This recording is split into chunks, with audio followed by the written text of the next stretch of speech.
Greetings, dinosaur enthusiasts. Today, we delve into the fascinating world of Spinosaurs. These remarkable creatures, part of a unique dinosaur family, roamed our planet during the Cretaceous period.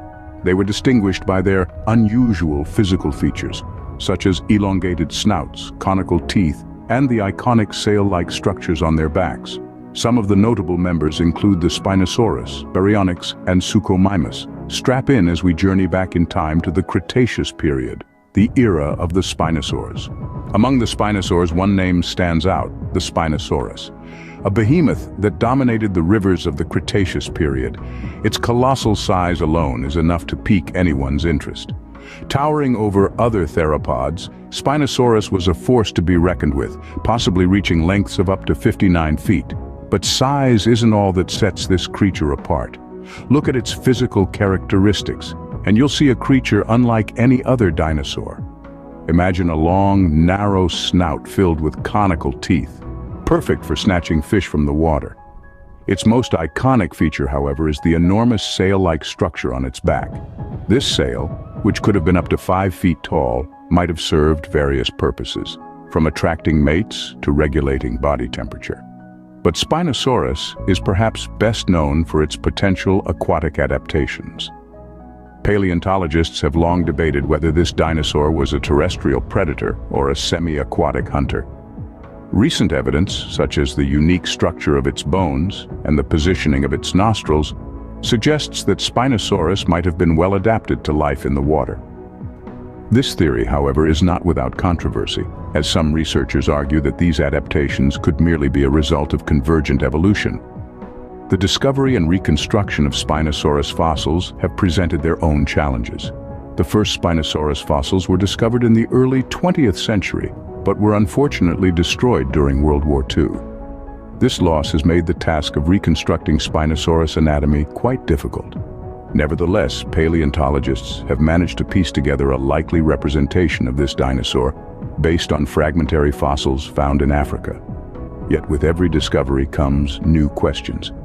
As our understanding of Spinosaurus evolves, so does the mystery surrounding this colossal river giant. How did it live? What did it eat? How did it interact with its environment? These questions continue to puzzle researchers and drive the exciting field of paleontology forward. The Spinosaurus remains a giant enigma, a testament to the endless mysteries of the dinosaur world. Beyond the Spinosaurus, meet the Baryonyx and Suchomimus, two other members of the Spinosaur family. Each of these creatures provides a different perspective on the fascinating world of Spinosaurs. Baryonyx, for example, was notably smaller than its giant cousin, the Spinosaurus. However, it compensated for its size with a heavily clawed hand, an adaptation possibly used for catching slippery prey like fish.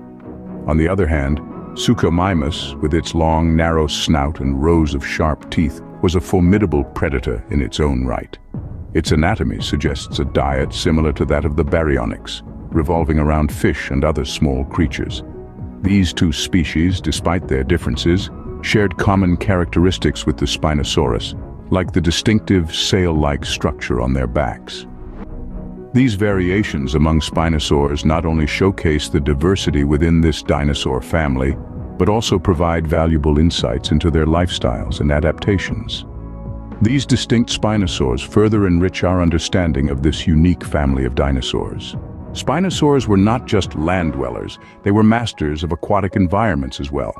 These fascinating creatures were well adapted to life in and around water, a fact that sets them apart from their theropod cousins. The evidence supporting this aquatic lifestyle is found in their unique anatomical features. For starters, their elongated, crocodile-like snouts were perfect for catching slippery prey. The conical, non-serrated teeth were designed to grip and hold onto fish rather than tear flesh like other theropods. Their nostrils were set back from the tip of the snout, an adaptation seen in many semi-aquatic animals today. This allowed them to breathe even while the front part of their snout was submerged in water. Adding to this was the placement of their center of mass.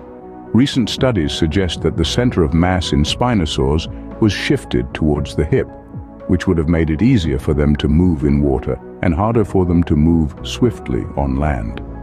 Imagine a spinosaur, half submerged, waiting patiently near a riverbank. With a swift movement, it catches a fish with its specialized snout, showcasing an adaptation perfectly suited to its environment. This aquatic adaptation of Spinosaurs challenges the traditional image of dinosaurs as exclusively terrestrial creatures. It paints a picture of a diverse dinosaur world where these magnificent creatures adapted in unique ways to thrive in their environment. Their aquatic adaptations remind us that dinosaurs were more diverse and adaptable than we often imagine. What did Spinosaurs eat? Their unusual jaws and teeth provide intriguing clues. These river giants were no ordinary theropods. Their elongated snouts and conical teeth, reminiscent of modern crocodiles, suggest a diet rich in aquatic fare. Indeed, evidence from fossilized teeth and fish scales found in Spinosaur stomachs supports the idea that they were primarily piscivores, feeding on the abundant fish in their riverine habitats. But the Spinosaurs' culinary repertoire didn't stop there. Their robust forelimbs and large, curved claws were well suited for catching and holding onto prey, suggesting that small terrestrial animals were also on the menu. Hunting in the water and on land would have presented unique challenges, requiring these dinosaurs to be versatile and adaptable.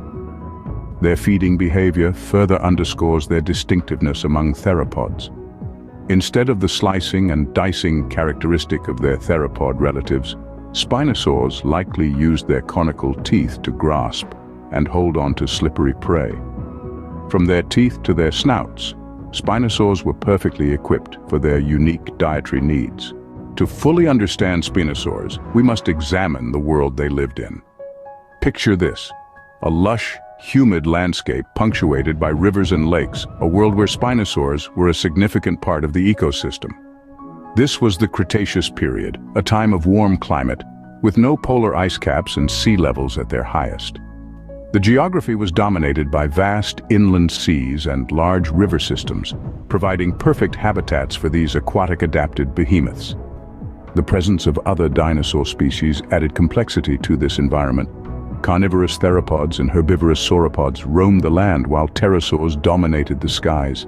Spinosaurs, with their specialized adaptations, found their niche near water bodies, hunting fish and smaller terrestrial prey. They were integral players in the Cretaceous food web, their existence shaping and being shaped by the ecosystem in which they thrived. Spinosaurs were products of their environment, shaped by the world they lived in.